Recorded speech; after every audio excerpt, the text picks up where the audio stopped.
Bonjour, je suis Laurent Thomas, cofondateur de Vox Culturae. On a créé un produit.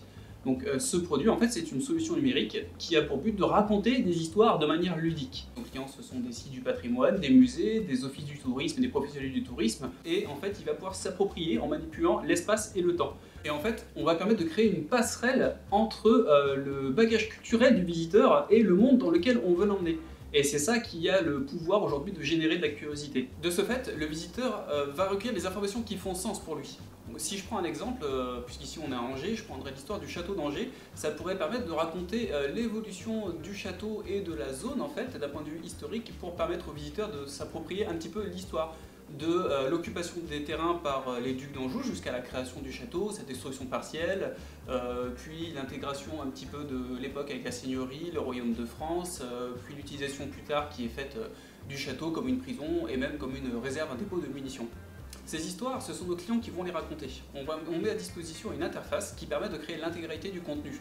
On accompagne nos clients pour le mettre le plus en valeur possible et ça offre une grande force, puisque ça permet de rendre un contenu qui n'est pas figé dans le temps. On peut s'adapter par exemple à une exposition temporaire, à une adaptation du contexte, à l'ajout d'une activité sur un site touristique. Et tout cela en fait permet d'avoir quelque chose qui est vivant et d'avoir quelque chose qui va bouger dans le temps. Une des forces qu'offre notre produit aujourd'hui, c'est également de permettre à nos clients d'éditer leur contenu. C'est-à-dire qu'on leur met à disposition une interface sur laquelle ils vont pouvoir saisir l'intégralité des informations, ils vont pouvoir les mettre à jour quand ils le souhaitent et ça permet de faire vivre une histoire en rajoutant des éléments ou par exemple en créant une histoire sur une manifestation temporaire ou tout simplement parce qu'il y a de nouvelles activités sur un site historique. C'est une des forces de notre outil.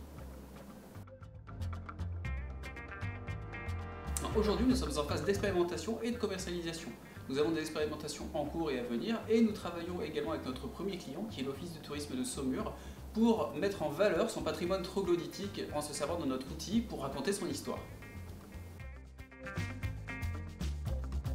Vox Culturae sera accompagné sur le volet expérimentation.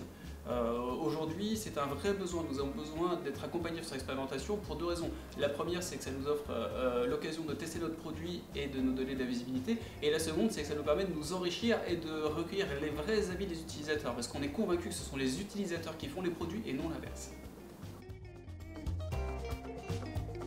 Un réseau de professionnels du tourisme, un réseau également dans l'enseignement supérieur, toujours basé autour du tourisme. C'est évidemment un accompagnement, puisqu'on en parlait.